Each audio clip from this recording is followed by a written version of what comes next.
बोलिए महापुरुष अच्युतानंद जी की जय। शुद्धि जानी ज्ञानी गुणी मंडली आज अध्याय आलोचना को आपण मानक स्वागत जनाऊँ। आज मालिका वचन आलोचना आम आलोचना करने जाऊे। अच्युतानंद महापुरुष को शिष्य रामचंद्र पचारुचने गुरुदे सबु जुगरे प्रलय केतेबेले आसे, सबु जुगर शेष समय प्रलय ही आसे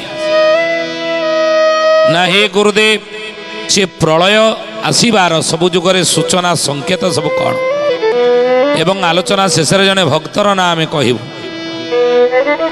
किए से भक्त कौन तार ना कौड़ तार जन्म हो। अच्युतानंद कहले कहले 5 3 13 11 थोई 5 3 13 11 थोई 5 3 13 11 थोई 5 3 13 11 थोई 5 4 ठूल करिबो तही 5 4 ठूल करिबो तही मन हो प्रलय को जानिबो मन हो प्रलय को जानिबो मन हो प्रलय को जानिबो मन हो प्रलय को जानिबो परम तुले जाई न मिसिबो परम तुले जाई न मिसिबो। कहले 5 3 13 11 थोई 5 4 ठूल करिबो तोही पारिबु जेबे करी भिन्ना भिन्न पाई पारिबु तू प्रभुंग चिन्ह मन हो प्रलय को जानिबु। सेही समय तू प्रलय को देखिबु। प्रलय घटिब संसार प्रलय आसबार संकेत कौन प्रलय केते प्रकार गुरुदेव अच्युत कहले प्रलय महिमा एबे कहिबा क सुण बाबू कहिबा क सुण जुगांत काले समस्ते लभंती मरण बाबू लभंती मरण जुगांत कहले प्रलय महिमा बे कहिबा क सुण जुगांत काले समस्ते लभंती मरण। जुगांत जुगर अंत माने शेष जेतबेले हुए सेतबेले समस्ते मरंती। जे घड़ीची धरा सरा बण उपाड़ बाबू बण उपाड़ घड़ीची जन्ह तारा सुनाए संसार बाबू सुनाए संसार जे गड़ीची धरासरा बण उपाड़ जे गड़ीची जन्ह तारा सुनाए संसार किए प्रभु गढ़ी नहीं गढ़ीची मणिष जीए खंजी अच्छी पिंड बाबू खंजी अच्छी पिंड आई छारे नाश हेब सकल ब्रह्मांड बाबू सकल ब्रह्मांड कहले गढ़ीची मनीष जी खंजी अच्छी पिंड जी मनीष गढ़ी पिंड गढ़ी ता इच्छा नाश हो सकल ब्रह्मांड ये सकल ब्रह्मांड प्रलय जल नाश हो। शिष्य रामचंद्र कहले गुरुदेव भगवान सुंदर सृष्टि को तैयारी करिसेंती कुम्हार गोटे माठिया तैयारी कला भली से माठिया को जदि भांगी दिए ताल ताको कष्ट हेनी।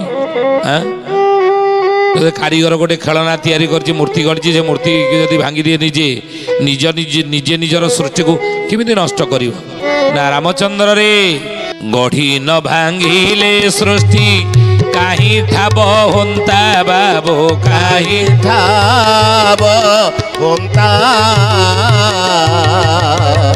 तेणु करी नाश कले करम करता बाबू करम करता।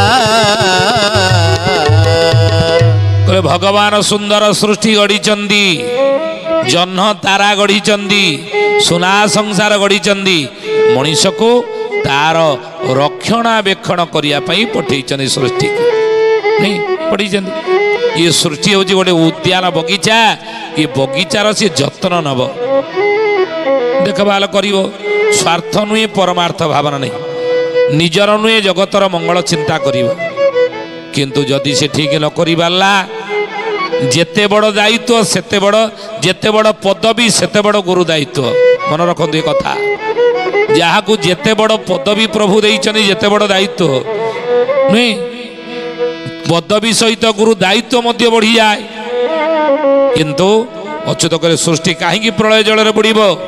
ନା ରକ୍ଷକ ଭକ୍ଷକ ହେବେ ଘୋର କଳି କାଳେ ବାବୁ, ଘୋର କାଳି କାଳେ ସର୍ବେ ପୁଣି ନାଶ ଯିବେ ପ୍ରଳୟର ଜଳେ ବାବୁ, ପ୍ରଳୟର ଜଳେ ରକ୍ଷକ ଭକ୍ଷକ ହେବେ ଘୋର କଳି କାଳେ। ଯିଏ ରକ୍ଷକ, ଯାହା କାନ୍ଧରେ ବେଶୀ ଗୁରୁ ଦାୟିତ୍ୱ, ଯେତେ ବଡ଼ ପଦବୀ ସେତେ ଦାୟିତ୍ୱ ବଢ଼ି ଯାଇଥାଏ। କିନ୍ତୁ ଯିଏ ଦେଶର ରକ୍ଷା କର୍ତ୍ତା, ଯିଏ ଦେଶର ସୁରକ୍ଷା ଦାୟିତ୍ୱରେ ଥିବ, ମହାପୁରୁଷ କହିଲେ ସେଇ ଭକ୍ଷକ ସିଏ ଭକ୍ଷଣ କରିବ। ଆଜି ହଉନି କି ସମାଜରେ ଆପଣ ଦେଖିବେ, ଯାହାକୁ ଆମେ ଆଜିର ସମାଜରେ, ସେତେବେଳେ ଯଦି ଅତୀତ କାଳକୁ ଆମେ ଚାଲିଯିବା, ଅତୀତକୁ ଯଦି ଚାଲିଯିବା ପୁରାଣ ଯୁଗକୁ, ରାଜାମାନେ ନିଜ ସ୍ୱାର୍ଥ ଦେଖୁନଥିଲେ। ରାଜାମାନେ ନିଜ ସ୍ୱାର୍ଥ ଦେଖୁନଥିଲେ, ପ୍ରଜାମାନଙ୍କ ହିତରେ ରାଜାଙ୍କର ହିତ ଥିଲା। କିନ୍ତୁ ଆଜି କ'ଣ ହେଇଛି ବୋଲି ମହାପୁରୁଷ ଅଚ୍ୟୁତାନନ୍ଦ ଜି କି ଶୁଦ୍ଧି ଜ୍ଞାନୀ ଗୁଣୀ ମଣ୍ଡଳୀ। ଅଚ୍ୟୁତାନନ୍ଦ ମହାପୁରୁଷ କହିଲେ ଯାହାଙ୍କ ଉପରେ ରକ୍ଷାର ଦାୟିତ୍ୱ, ପ୍ରଜାମାନଙ୍କର ହିତରେ ରାଜାଙ୍କର ହିତ ଆଗରୁ ଥିଲା। କିନ୍ତୁ ବର୍ତ୍ତମାନ ଅଚ୍ୟୁତାନନ୍ଦ ମାଳିକାରେ ଲେଖିଛନ୍ତି, କହିଲେ ବାବୁରେ ରାଜା ଏ ଶାଗୁଣା ହେବେ ପ୍ରଜାଏ ମୁର୍ଦାର ବାବୁ, ପ୍ରଜାଏ ମୁର୍ଦାର ପ୍ରଳୟ କାଳର ଦୃଶ୍ୟ ମହାଭୟଙ୍କର ବାବୁ, ମହାଭୟଙ୍କର।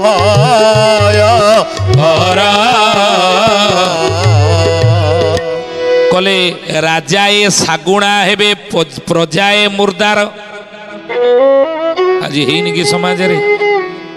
ଆଜି ରାଜତନ୍ତ୍ର ଆପଣ ଦେଖନ୍ତୁ, ଏ ରାଜତନ୍ତ୍ର ପରିବର୍ତ୍ତନ ଯେତେବେଳେ ଅତୀତ ଥିଲା, ମନେ ଦେଇକି ଶୁଣନ୍ତୁ ଏ କଥା, ଅତୀତ ଯୁଗକୁ ଆମେ ଚାଲିଯିବା, ପୁରାଣ ଯୁଗକୁ। ରାଜାମାନେ ଶାସନ କରୁଥିଲେ ପ୍ରଜାମାନଙ୍କର ହିତ, ଛଦ୍ମ ବେଶରେ ଯାଉଥିଲେ। ମୋର ଶାସନ ଦ୍ୱାରା, ମୋ ଶାସନ ଦ୍ୱାରା ମୋ ପ୍ରଜାମାନେ ସୁଖରେ ଅଛନ୍ତି ତ, ଖୁସିରେ ଆନନ୍ଦରେ ଅଛନ୍ତି ତ, ଶାନ୍ତିରେ ମୋ ପ୍ରଜାମାନେ ଅଛନ୍ତି ତ, କେହି ଅଭାବ ଅସୁବିଧାରେ ମୋ ପ୍ରଜାମାନେ ନାହାନ୍ତି ତ? ଏ ଘଟଣା ଗୁଡ଼ିକ ଦେଖିବା ପାଇଁ ରାଜାମାନେ ପୁରାଣ କାଳରେ, ଅତୀତରେ ଛଦ୍ମ ବେଶରେ ସବୁ ବୁଲୁଥିଲେ। ନିଜ ପୋଷାକରେ, ରାଜ ପୋଷାକରେ ବୁଲୁନଥିଲେ। କାହିଁକି ନା ରାଜ ପୋଷାକରେ ଯଦି ବୁଲିବା, ତାହେଲେ ତାଙ୍କ ସେବକମାନେ ଦେଖିବେ, ଆମର ଲୋକ ରାଜା ଆସୁଛନ୍ତି ଏପଟେ, ତମେ ଭଲକି ସବୁ ଲୁଚେଇ ନାଚେଇ ଦିଅ, ତମେ ଯେଉଁ ଯାହା ଖାଉଛ, ନାଇଁ ନାଇଁ ତାକୁ ସବୁ ଲୁଚେଇ ଦିଅ, ଭଲ ଜିନିଷ ତ ମୁଁ ଦେଉଛି ତାକୁ ଖାଅ। ରଜା ଦେଖିବେ ଯେମିତି ନାଇଁ ମୋ ଶାସନରେ ଭଲରେ ଅଛନ୍ତି ମାନେ, ନା ଏଇଭଳି ଥିଲା। ବର୍ତ୍ତମାନ ସମୟରେ ରାଜନୀତି ସ୍ତର ଏଭଳି ହେବ, ରାଜାମାନେ ଶାଗୁଣା ହେବେ, ପ୍ରଜାମାନେ ମୁର୍ଦାର ହେବେ। ନାଇଁ ସେତେବେଳେ ରାଜକୋଷରୁ ଧନ ଦଉଥିଲେ ପ୍ରଜାମାନଙ୍କର ସେବା ପାଇଁ। ଏଇଖିଣା ଦେଖନ୍ତୁ କ'ଣ ପରିସ୍ଥିତି ହେଉଛି। ସେଇଥିପାଇଁ ମହାପୁରୁଷ ଲେଖିଲେ, ରାଜକର୍ମୀ ମାନେ ଚୋରି ଯେ କରିବେ ରାଜସ୍ୱ ନିଜସ୍ୱ ଭାବି, ରାଜସ୍ୱ ନିଜସ୍ୱ ଭାବି হে সুজনে রাজস্ব নিজস্ব ভাবি, ରାଜସ୍ୱ ଜାଗାରେ ତାଲା ଯେ ପଡ଼ିବ ଅମଲା ତନ୍ତ୍ରରେ ଚାବି, ଶୁଣ ସୁଜନେ গুণী বেড় কাল আসি লাড়ি হে শুণ সুজনে গুণী। କହିଲେ ରାଜକର୍ମୀ ମାନେ ଚୋରି ଯେ କରିବେ ରାଜସ୍ୱ ନିଜସ୍ୱ ଭାବି। କଳିଯୁଗ ଶେଷର ପ୍ରଳୟର ହେଉଛି ସଂକେତ। ରାଜକର୍ମୀ ମାନେ ଚୋରି ଯେ କରିବେ ରାଜସ୍ୱକୁ ନିଜସ୍ୱ ଭାବିକିନା, ଆଉ ଏଇଭଳି ଅମଲା ତନ୍ତ୍ରରେ ଚାବି ପଡ଼ିବ ବୋଲି 600 ବର୍ଷ ତଳେ ଅଚ୍ୟୁତାନନ୍ଦ ମାଳିକାରେ ଲେଖି ଦେଇଥିଲେ। କ'ଣ ମିଛ? ନା ଅକ୍ଷର ଅକ୍ଷର ଦେଖନ୍ତୁ ସତ ହେଇଛି। ରାଜା ହେଇଛନ୍ତି ଶାଗୁଣା, ପ୍ରଜା ଆଜି ମୂର୍ତ୍ତା।